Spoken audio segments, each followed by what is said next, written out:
Hi, my name is Hugo. I'm a real estate investor here in Houston, Texas. We're in front of one of the properties that my company bought and we're rehabbing right now, and we're excited to show you this property. Hi, this is Tim. I'm a private lender. I lend on a lot of deals like this. And so, yeah, we're excited to talk to you about this house and some of the projects we have going. So let's tell them a little bit about this property. How did you find it? What you bought it for? Yeah, so this particular property, a wholesaler brought it to me a little almost about a year ago. And he said he wasn't moving it, and not too many people were interested. And when I looked a little more into it in the neighborhood, half of the neighborhood flooded and the other half didn't. So we're in the half that didn't flood.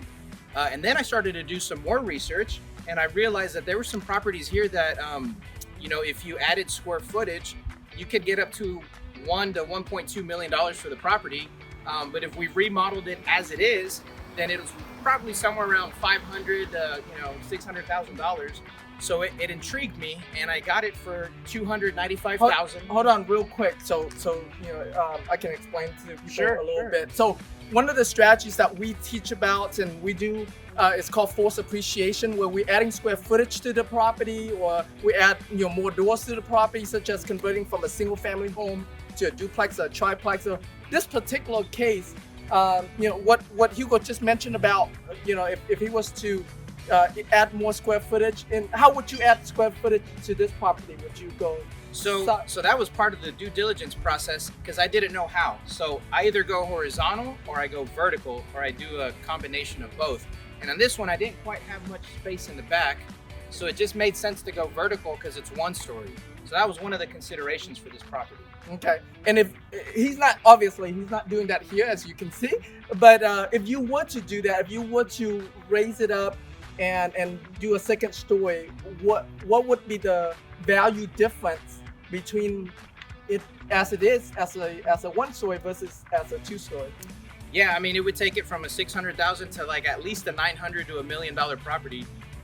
But in part of not every property you can do this with. Right. There's different levels of forced appreciation, right? So in this one, after looking at the numbers, how much is it going to cost to get it to the 500, 600, and how much is it going to cost to get it to the 900 and 1 million?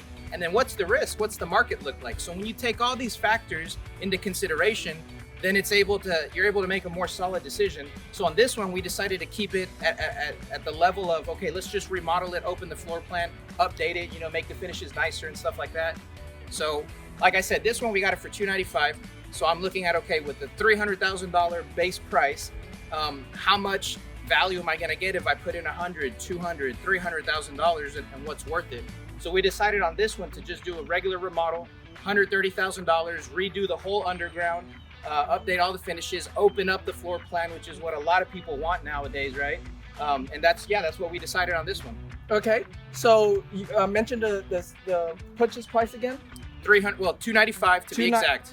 $295,000, and then you're putting how much in rehab into it? $130,000. $130,000. So that'll bring you to about $430,000 ish, right? Yeah. And what are you expecting to sell it for? How much? We expect to sell between $550,000 to $585,000. Okay. $600,000 on the if we're lucky, if we get that one buyer that falls in love with it, but right. $550,000 to $585,000. That's awesome. All right, so let's you guys want to go on a tour? Come on in, check it out. Cool. We are in the living room right now. This is the living room. We decided to do a recessed ceiling, so we had to reframe all the ceiling joists above us to get that extra 6 inches of recess, just to give it a more open volume space feel. Yeah. Okay. And then, was it always open this much before? No, actually, let me get over here. So all of this was closed off. This was closed off, this was closed off. And then you had the old wood paneling that they used to put back in the 60s, so this was all paneling. I think it had a little bar cut out here into the kitchen, but even the kitchen was smaller. Okay. So we blew out this wall, and you can't see it right above, but we put this huge beam about this big to carry the load from the roof and to be able to open up this floor plan. So that now we're gonna have a beautiful kitchen on the back with a nice backsplash, a huge island, and then it overlooks into this open space and it goes into the formal dining, which we had more. Here, let's come take a look at the formal dining here. This one, because of the roof, we were actually able to push the ceiling back a foot into the attic and give this more of a feel. And we've got a nice anchor here, so we'll put a beautiful chandelier here over the table. It looks up into the front, so the neighbors can see it when they're driving by. This beautiful chandelier, fully lit. And yeah, we have this room over here, which it's back in the 60s and 70s when these properties were built. They had this room that is functionally obsolete in today's layouts for today's homes, but they were considered dens or something, or I don't know what it was.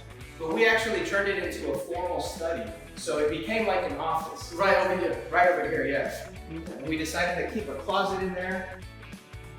This used to be so we built out a closet.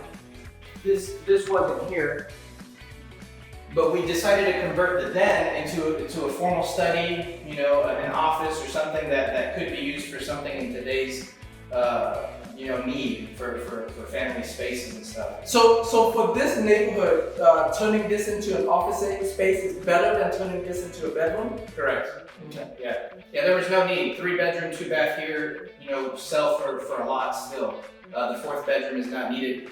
But they very well could use this as a 4th bedroom. We've got, per code, we need to have a window for fire egress. So we have that, you know, we've got a closet. They could easily use it for a bedroom, but, you know, for architectural purposes, we're gonna call it an office study. But yeah, it's a good question. Yeah, especially a lot of people work from home now too, so It's true. this could be a selling point for them. Absolutely, yeah. Yeah. So let's keep walking around so you can see more of the stuff that we did. But you don't see a lot now because it's all covered up. But one of the biggest things that we had to do is redo the entire underground plumbing of the house. That was a cost that we did anticipate, but we didn't anticipate having a problem with our subcontractor that we've been working with for the last 2 years.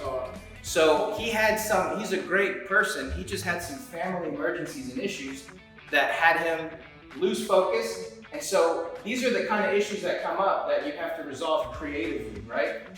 So we had to hire somebody else and we had to redo the entire system after he started and he actually got permits and so forth.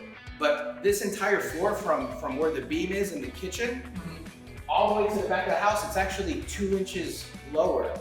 The only area that was raised was the kitchen area right there. So we had to make a decision. Here, probably turn around here so this will make a little more sense. So right at this line, right here where we put the beam above, the kitchen was the only area that was raised. It was at this level right here. Everything was 2 inches lower all the way throughout. Kind of like a sunken. Yeah. Actually, it was just a raised kitchen. Okay. We don't know why they did that, but it was. Okay. Excuse me. So we had to make a decision. Either we jackhammer this and make it the same level as the rest of the house, or we raise the entire house. At the time, it made more sense to raise the entire house. We were gonna put screeds. It's very common in the Bel Air area to put screeds and then a wood floor on top of it, just to give you an extra couple inches for flooding and stuff. But after we did everything, we decided, no, if we want a solid feel, we don't want that hollow sound, and if we want to ask $600,000 for this house, like, it's got to be solid. It can't sound cheap. It can't sound low quality. So we ended up pouring concrete throughout the whole rest of the house to raise it so we could all have a flush, beautiful, seamless floor that runs throughout. Yeah, and all the plumbing got replaced underground. It was the old, the cast iron pipes. It was all rusted, so it's all brand new PVC. So this is a house like this. It's almost like new construction. New windows, insulated, like, you know, new insulation. Everything is new. So it's almost like you're buying a new construction house. But new construction houses in the area here are going 800,000 plus. So getting it at 600 is a deal, right? Right. So that's kind of the thinking. That's awesome. Let's tour the bedrooms just a little bit. Did you do anything special in the bedrooms or anything? Yeah, big time. We actually had 4 bedrooms back here, but they were really small, so we converted into 3. And since we have that office that could be a 4th if people need it, right? We decided to make the bedrooms bigger. So this is the new master bedroom. As you can see, it's a lot bigger in here now. You didn't see it before, but before we probably got to actually this was the wall right here. and it came in here. So we opened all of this up, put new recessed lighting throughout. And yeah, so this is the new master bedroom. This is gonna be like a little jewelry kind of vanity hutch area, you know, for jewelry and stuff like that. And then we ate the space of the other bedroom that was here, and we blew up the master closet and the master bathroom to make it huge. Oh wow. So we've got the master closet in here that's pretty much a room itself. You can see it's pretty much a room, so we're gonna have some custom built things run all the way along this wall. On the back wall, come back here. You know, you're gonna have some shelving for shoes and stuff like that. I mean, this is a room in its own. Like, you can see us standing in here comfortably, but this is a master closet. And then the master bathroom is right over here. We're gonna put a huge soaking tub over here, 72 inches long. It's a really big tub. We built this for the shower. The shower easily can fit 2 people, whereas before it was just a traditional bathroom. Got a long vanity along this wall. We've got at least 8 feet here. So yeah, here's the shower, and easily you can fit two adults in here. The toilet would go here, then the 2 vanities here, the his and hers, and the huge soaking tub back here. So yeah, what used to be 4 bedrooms here, we made it 1 master suite, so that it was bigger and it justified the price that we're asking for. Right, and for this kind of neighborhood, I mean, that's a huge plus, right? Because a lot of older houses in this neighborhood don't have that kind of size master. Yeah, that's what people value. Yeah. Yeah, the rooms were a lot smaller. And like I said, they had this functionally obsolete den that no longer is really valued in today's market. So we said, okay, that could be the 4th bedroom or an office, and 3 bedrooms is plenty. Right, that's awesome. Right. So yeah, come on over here and check out the last 2 bedrooms. Nothing too special about them. We didn't do anything structural. All we did is open up the bathroom that they share. So we've got another bedroom over here. They're good sizes. They're not too small. They're decent sizes and got beautiful windows in them and have their own closet. Here's the other bedroom. We actually, in this one, we decided to eat some of the square footage so that we could expand the bathroom that we're about to walk into, and we brought the closet out here. So this wall came out, but it still leaves us a decent sized bedroom for a child. For their room, you'd have bunk beds. It's still a good room. So. Gotcha. So we brought this closet out so we could build this bathroom here. This one is a little tighter, so I'll let you walk in there, but you can do a little tour there, a little 360, and see that's where the vanity goes, right below that window. And then we've got a tub and shower combo, and the toilet will be here. And that allowed us to have more room because it was really tight.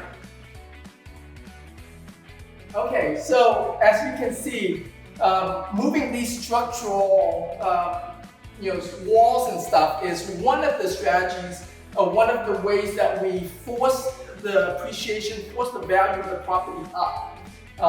We also do other strategies such as converting a single family home into a duplex or even a triplex. Hugo, you're looking at a property right now, right? Yeah, that's absolutely right. Yeah, so like with that property, what's the square footage right now? Yeah, right now that property is 1,600 square feet. And what are you planning to do with that property? Well, there's a garage in the back that I realized there's a long driveway that leads to it, and so that garage can be converted to a 1-bedroom, 1-bath, small apartment. And then the actual house could be split up in 2, and I could make it into a duplex. Okay, so basically, when you're all said and done, that'd be like 3 separate units. Exactly. Yeah. Okay. And what would that do to the value of the property, and what would that do to the rent of the property? Yeah, I mean, as of right now, the value of the property, if I were to fix it up as is, I'd probably get no more than $185,000 for the property. But what intrigued me about that property is that's in an area that lends itself to doing something like that, right? Unlike this area, it doesn't make sense to make this house a duplex, right? This is not the right area for that. But that area, that's kind of common out there. So when I did the numbers, I said, man, I can push this value to about $250,000, if not more, by making it a duplex and converting the garage. Gotcha. Okay. So so how much would each unit rent for I'm being conservative at 800, 850 a month. Per unit? So Per unit. So times three. Yeah, 2,500 a month. Okay. Versus if you were just renting the house by itself, what as a single family home as it is right now, how much does it rent for in that area? What's funny is that probably max $1,400. Max. Probably closer to $1,200. There's something about a bigger house in that area that'll rent for less per square foot than a smaller unit will rent for more per square foot. Yeah, that's definitely common. So that those are all part of what we teach about and what we do in force appreciation. You know, whether making structural changes, adding square footage, adding doors to have more units. You know, and yeah, so we're doing a bus tour that's coming up on October 5th. It's on a Saturday, it'll be from 9 a.m. to 5 p.m. where we're gonna take you on a tour on other rehabs that Hugo's doing or has done in different stages. You know, like this one is like you're in the middle of it, right? We'll have one that's at the beginning. We'll have one that's completely done, that's on the market. And we'll share with you, you know, about you know, how to maximize your profits on these deals. You know, right now Houston is a very competitive market where if you're trying to buy a property and you just want to do, you know, paint, carpet, those properties, I mean, Zillow will pay top dollars for them and they don't even care to make a profit. You know, they announced that they just want to break even on these homes and aim to make money on the mortgage side. Right, and so you're competing with Zillow, with OfferPad, with Opendoor, all of these huge national companies. So doing the traditional stuff that we used to do with rehab flips, that doesn't work anymore. Nope. I mean, it's a tough, you know, it's a tough market. And so, you know, doing the force appreciation, whether you're increasing square footage, you're increasing doors.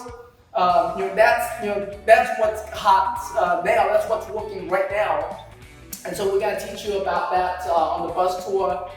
Plus, we are also going to have one of our friends, Rick, who owns over 100 rental properties. Plus, he runs a property management company, so he manages, you know, a few hundred properties. So he'll be there to teach us all, you know, teach you guys, you know, all the different aspects of what it takes to maximize your rental value. So that way, you know, instead of making a couple $100s a month on a property, you can be making, you know, $600-800 a month or $1,000 a month, like the property you were talking about, right? Yep. It's just an additional income from the property by doing the force appreciation. So here, you know, we want to do something very special for you guys, because I know when we're talking about buying properties, you know, rehabbing, one of the questions that we get a lot, I know I get a lot as a lender, is how do I fund these deals, right? Not just fund the purchase price, but funding the rehabbing, the repair, the remodeling as well. And so for the first 10 of you, the first 10 people that sign up below this video, first 10 of you that sign up for our bus tour, we're going to do a special, you know, how to find virtually unlimited amount of money for all of your deals. We're going to do a special webinar training as a part of this. So you get the bus tour, you get the training after the bus tour, as well as the webinar training, you know, how to get money for all your deals. And I mean, of course, I want you to use me as, you know, your primary lender on these deals, but well, we're gonna teach you how to find money from, you know, all different sources. Let me jump in and add something. You know, it's very few lenders out there that I've learned, and I've been doing this now for 6 years. Very few lenders that are open to this strategy. Some of them might see it as risky. Yeah. They're not used to it. It's where the market has forcefully shifted us. Right. So we had to get creative as investors as how do we still make deals work, or how do we go get a job, right? Yeah. It was literally that kind of conversation that put us into figuring this out. So to have a lender like Tim on your side is invaluable because he's already used to it. He's already done a couple. He believes in it. It's a model that works. So yeah, this is extremely, extremely important to have a lender that believes in you, number one, that believes in what you're gonna do, the product that you're offering, and that can support you and actually have the money. So yeah, this is really good stuff. Yeah, which I completely forgot, to share with everyone a little bit about like our experience. Yeah. Right. So for me, I've been a real estate investor since 2002. My beautiful wife runs the business with me. She's the one running the camera right now, so you can't see her, but you certainly can just say hi to her anyways.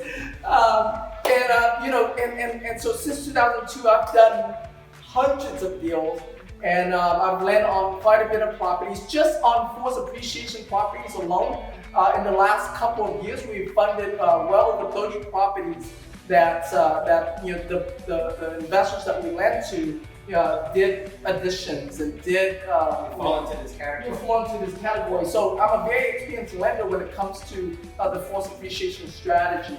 And as an investor myself, I've flipped a lot of houses. I've sold houses, so I understand the business really well. Yeah. So and to piggyback on you, I've flipped over 50 houses. I've wholesaled over 100 in the last 6 years.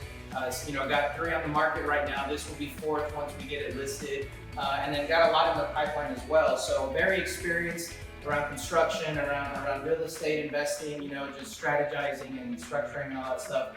And Tim was actually my mentor 6 years ago. I got into this business because of a bus tour like this that we're offering to you now. So I love the idea of bus tours. It's real, it's raw, it's in the field. You get to ask questions, you get to meet with real people, It's people that are in your backyard that know exactly what's going on. So I'm excited about this bus tour like you have no idea. This is gonna be huge. Whoever joins us, it's gonna be great. You're gonna get more value than what you pay for, I promise you that. Our hearts are just all about giving back and building people up and steering them the right way. So thank you for doing this, and yeah, thank you for always being there for me since day one. Look at where I am now, thanks to you. And I'm so excited about this bus tour. So make sure y'all sign up and come, yeah. Well, yeah, you're welcome, for sure. And yeah, I've been teaching the real estate investing business since 2006. So I've been fortunate to have taught and seen a lot of the students who became, ultra successful, became real estate millionaires out of what we teach. At this bus tour, you're gonna learn how to find properties, how to analyze them, depending if you're gonna flip them, if you're gonna keep them as buy and hold, and which force appreciation strategies would be best for that particular property, for that, for that neighborhood, so that way you can maximize your profits. So everything included I mentioned with the bus tour, with the learning about rental properties and the property management side of things, to raising private money for all of your deals, all of that for a low price of only $97. So click on the link below, sign up. We look forward to meeting you, to working with you, and funding a lot of your deals. Yeah, click on the link below. We can't wait to see you there. Thank you. Awesome. See you later.